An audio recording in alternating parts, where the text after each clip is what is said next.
Apa kabar guys? Jumpa lagi di channel Jadi Tahu Tambah Tahu. Channel random tapi tetap memiliki edukasi di dalamnya.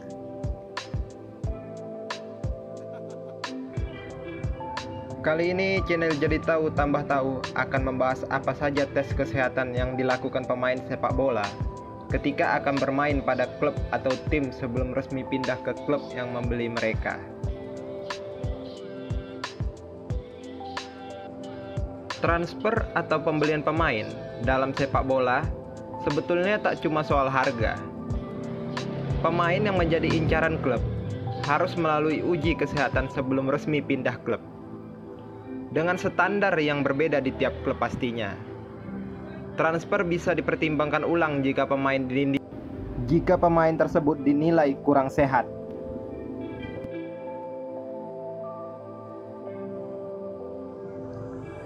Seperti kata Dave Favre yang pernah bergabung dalam tim kesehatan Manchester United, membeli pemain sepak bola mungkin seperti ingin punya mobil second. Bergantung standar, kita bisa punya yang kualitasnya biasa saja atau masih sangat bagus. Dengan mempertimbangkan uang yang tidak sedikit, klub pasti ingin dapat pemain yang terbaik untuk menjadi investasi mereka.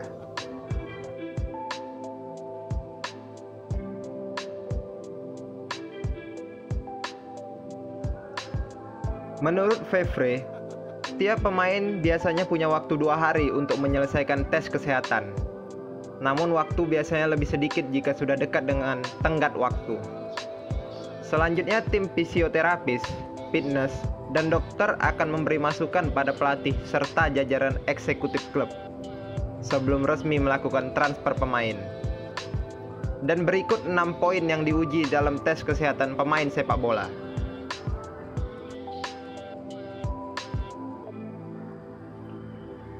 Yang pertama dicek tentu saja adalah kesehatan jantung. Tes kesehatan jantung di klub sepak bola mencakup screening dengan elektrokardiogram, ekomonitor, dan riwayat penyakit.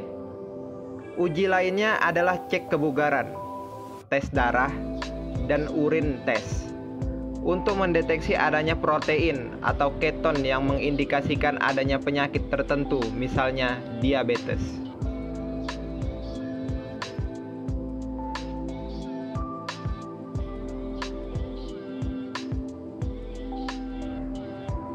Selanjutnya dilakukan pengujian otot. Ketika menjalani tes medis, para pemain akan diminta untuk melakukan pemanasan terlebih dahulu. Namun, pemanasan ini akan dibantu dengan sepeda fitness sehingga lebih cepat prosesnya. Setelah itu, pemain akan menjalani tes bernama penilaian Biodex. Tes ini akan menguji kekuatan antara kelompok otot. Pemain diminta duduk di kursi dan diikat kuat. Lalu mereka disuruh menendang dengan kaki kanan atau kaki kiri sebanyak 5 kali dalam tes ini. Hasilnya akan terlihat apakah keseimbangan antara paha depan dan paha belakang. Tes ini juga bakal menunjukkan apakah pemain tersebut mengalami cedera hamstring atau tidak.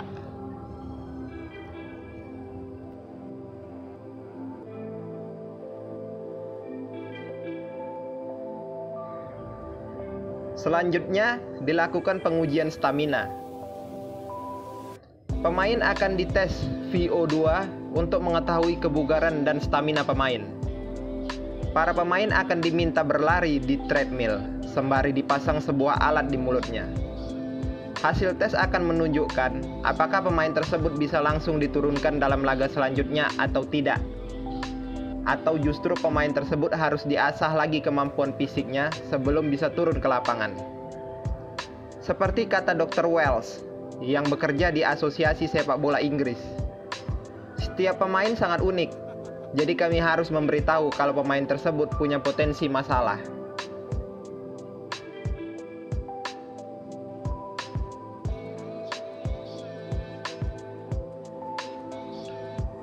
Selanjutnya dilakukan tes tulang dan pergerakan.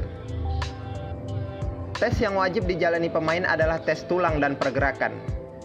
Di sini para pemain akan dibimbing oleh seorang fisioterapis untuk menjalani tesnya.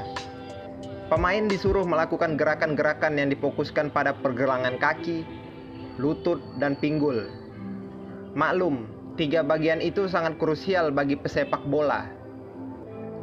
Tim medis akan melihat pergerakan pemain tersebut dan membuat rapot hasil penilaian, yang mana rapot tersebut terdiri dari 3 warna, yaitu merah, orange, dan hijau.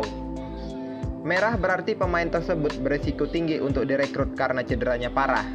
Contohnya ada cairan di lututnya.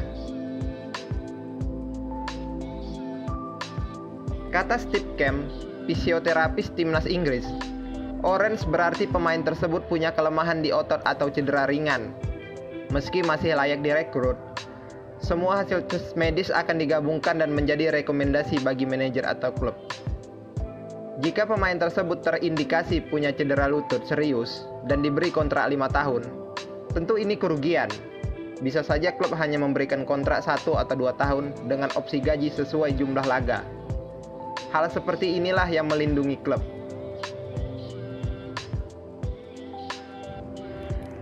Selanjutnya, dilakukan uji ergometrik. Uji ini memberi gambaran pergerakan pemain secara keseluruhan. Pemain biasanya disuruh berlari dalam jarak tertentu sambil diukur kecepatannya. Salah satu standar yang digunakan dalam berlari adalah memiliki jarak tempuh berlari 20 meter selama 3 detik yang diulang 3 kali dengan hasil konstan.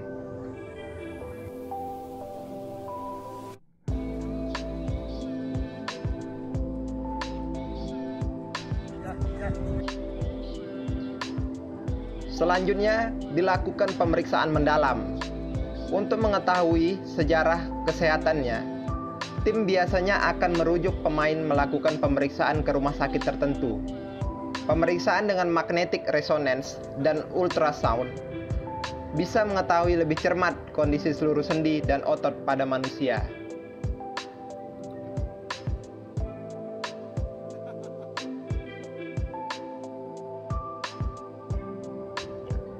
Proses medical check-up sangat penting loh.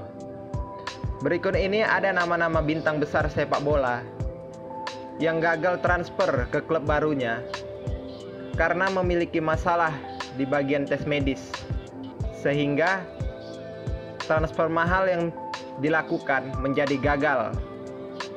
Berikut beberapa pemainnya.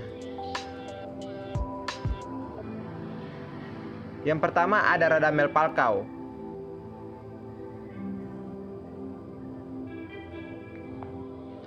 Radamel Falcao dijadwalkan akan kembali ke klub induknya, yaitu Monaco, untuk paruh kedua musim 2015. Namun akhirnya dia tetap di Chelsea karena gagal tes medis di Monaco. Selanjutnya ada Victor Valdes. Dia menandatangani prakontrak dengan klub Liga 1, yaitu Monaco. Namun dia tidak lolos tes medis karena cedera ligamen yang didapatnya pada tahun sebelumnya saat masih bersama Barcelona, dan transfernya pun dibatalkan. Selanjutnya, Andrei Arshavin. Arshavin gagal dalam tes medis pertamanya di Arsenal karena tim dokter yang tidak yakin dengan kondisi jantungnya. Arshavin pada akhirnya kemudian lolos dalam tes medis kedua dengan sisa waktu hanya 8 detik dari batas akhir transfer pada Januari 2009. Selanjutnya, Marco Arnautovic. Marco Arnautovic yang saat ini adalah pemain sayap Stoke City, sebelumnya dijadwalkan akan bergabung ke Liga Premier lebih awal ke Chelsea pada 2009 dari FC Twente. Namun dia gagal tes medis karena retak tulang kaki.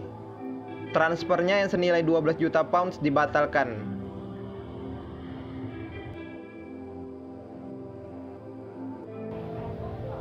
Itulah tadi tes kesehatan sepak bola yang dilakukan pemain sepak bola ketika akan bermain pada klub atau tim sebelum resmi pindah ke klub yang membeli mereka.